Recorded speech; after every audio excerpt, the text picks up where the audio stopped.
சென்னையில் 1991 அக்டோபர் 12ஆம் தேதி அன்று கமல்ஹாசன் சரிகா தம்பதிக்கு இளைய மகளாக பிறந்தவர் அக்ஸரா ஹாசன்.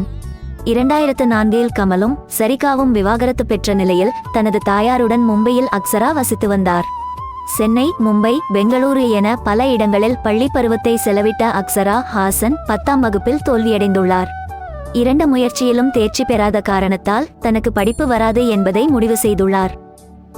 10ஆம் வகுப்பில் தோல்வி அடைந்தாலும் வாழ்க்கையில் முன்னேறுவதற்கான வழியை அக்ஸரா தேடத் தொடங்கினார். பரதநாட்டியம், ஹிப்ஹாப், சால்சா போன்ற நடன வகைகளில் கைதேர்ந்தவர் என்பதால் அதில் கவனம் செலுத்திட முடிவு செய்தார். சிங்கப்பூரில் உள்ள பல்கலைக்கழகம் ஒன்றில் தேர்வு எழுதி நடனம் தொடர்பான படிப்பில் சேர்ந்தார். அதில் நல்ல மதிப்பெண்களும் பெற்றாலும் எதிர்பாராமல் காலில் ஏற்பட்ட காயத்தால் 6 மாதம் நடக்க முடியாமல் போகியுள்ளது.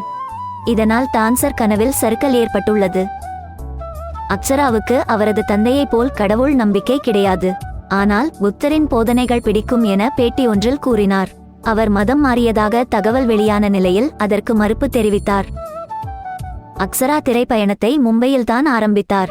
2010 அவரது தாயார் சரிகா நடித்த சொசைட்டி எனும் படத்தில் உதவி இயக்குனராக பணிபுரிந்தார். பிறகு ஏராளமான விளம்பர படங்களிலும் உதவியாளராக பணியாற்றினார். கமல்ஹாசன், ஸ்ருதிஹாசன் நடிப்பில் உருவான சபாஷ் நாயுடு படத்தில் உதவி இயக்குனராக அக்ஸரா ஹாசன் பணியாற்றினார். சில தனிப்பட்ட காரணங்களால் படத்தை முழுமையாக முடித்து வெளியிட முடியாமல் போனது. ஆரம்பத்தில் மணிரத்னமின் கடல் பட வாய்ப்பை மறுத்த அக்ஸரா 2015 ஷமிதா படம் மூலம் கதாநாயகியாக என்ட்ரி கொடுத்தார். பிறகு விவேகரம், கடாரம் கொண்டான், அச்சம் மடம் நாணம் பயிர்ப்பு போன்ற தமிழ் படங்களில் முக்கிய ரோலில் நடித்துள்ளார்.